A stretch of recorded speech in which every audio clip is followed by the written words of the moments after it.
It is 9 o'clock, right on the button. Welcome back to the program. Monday has snuck up on us over a very busy weekend, Michelle. Yes, it was a beautiful weekend. No question about it. Yep, it had a little bit of rain on Saturday morning, and then Sunday morning, same thing. I know I woke up in a panic because I didn't just hear thunder, did I, outside? And sure enough, it was coming down big time. I got a few little sprinkles. And then the reason is, had the grill uncovered. I have one of those pellet grills, so when it gets wet, goes down to where the pellets are, where the auger is, and the pellets just swell up. Yeah, so we got it just in time because we heard it when it first started. So we caught it in plenty of time. All right, we need to get you all set up as to what is coming up on the program this hour alone. That's right. We have Professor Jeff Stein waiting on the phone lines. He's going to be talking to us for his Iowa Almanac, and he's got, I don't remember this, the April blizzard we're going to be talking about. So I'm interested to hear more. I remember. I'll tell you where I was when this happened too. On the 79-degree day.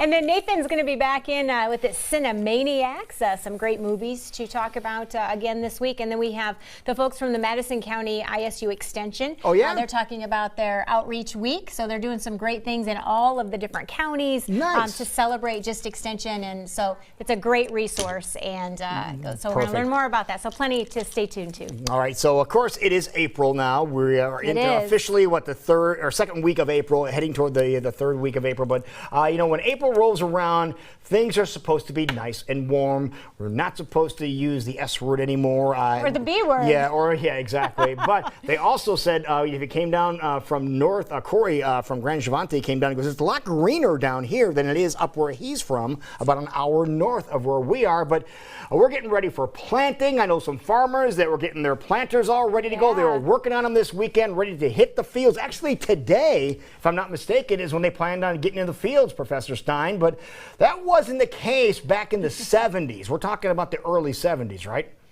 Way back in 1973, because this is, we're talking about maybe a little snow in northern Iowa later this week, but nothing like what we had on this date in 1973. It started snowing on April 8th of that year, and it did not stop snowing for more than 2 days.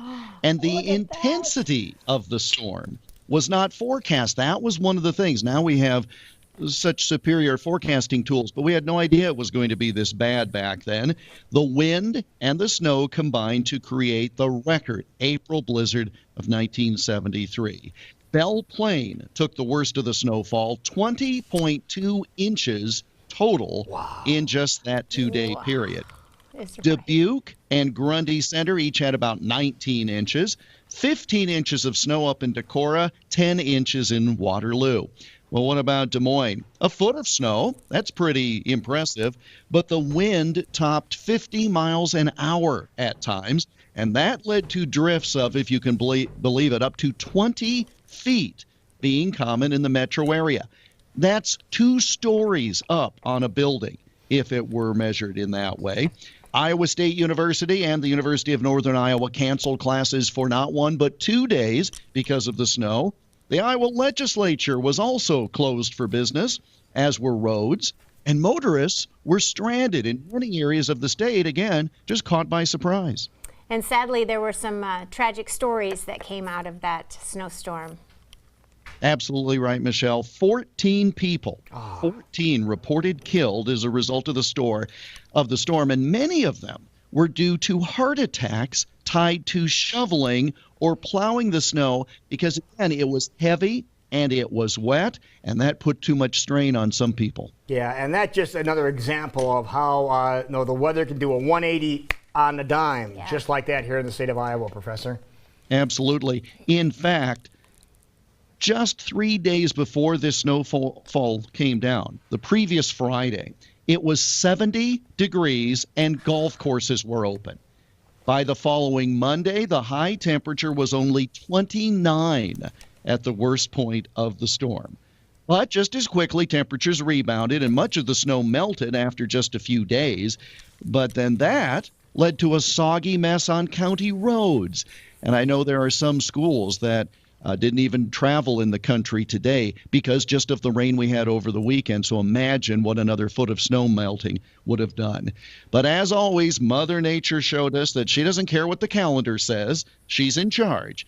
And we got that with some couple of foot of snow in places, the drifts, when the record April blizzard began, and it was on this date back in 1973. Probably before Michelle's time, but Lou, you said you remember. Oh, yeah, I remember walking home from school and being about a block and a half away from home, and I'm looking up going, are those snowflakes? Because you would have been in Chicago. Yeah, it would have been in time. Chicago. Did you get oh yeah, we got snow too. Yeah, we got it a day later, Okay, which is normal. okay, And yeah. but yeah, we got snow then too. And then if I remember right, Professor, a couple of years later, we got hit with another April snow blast or April or May snow blast, and that was coming home from a soccer practice for the first time ever. I decided to try that, and that happened again. So again, it was like, okay, maybe this is the norm, And then it kind of calmed down for a while. But do you remember around here, Professor? We're talking about the April snowstorm of '73 today, but we had some May snow in Iowa not that long ago. Yeah, I want to say it was 2013. And all of a sudden, and in that week, it's very similar. They had hail damage from some severe thunderstorms on Monday, and by Thursday, they were having to deal with measurable snow. Yeah, we have some photos. Yeah, we're gonna bring those up in May when it gets close to the date. I think May 3rd or 4th or somewhere around there is what comes. You're right. It's somewhere in there, and this is why my snowblower is still right in my garage. You haven't packed it away yet. That sounds smart. Is it fueled and ready to go? It will probably stay there. This is that weird time of year where you've got your patio furniture, your lawn furniture in the garage right next to the snowblower, because depending on which day it is of a week, you could use either one, arguably both in the same day, I think. Yeah, welcome to Iowa, right? That's it. Yeah. My neighbor was out aerating his lawn yesterday with his tractor, and I'm going, okay, hope get it done now before it freezes again here in a couple of days. Perfect. Well, that's showing off. That's just being a show off. Yeah, well, we get what we get, and we. All right, so people want to go back, people that remembered that snowstorm, that blizzard back in '73, they want to get all the details that you just mentioned, Professor. What's the easiest way for them to do so?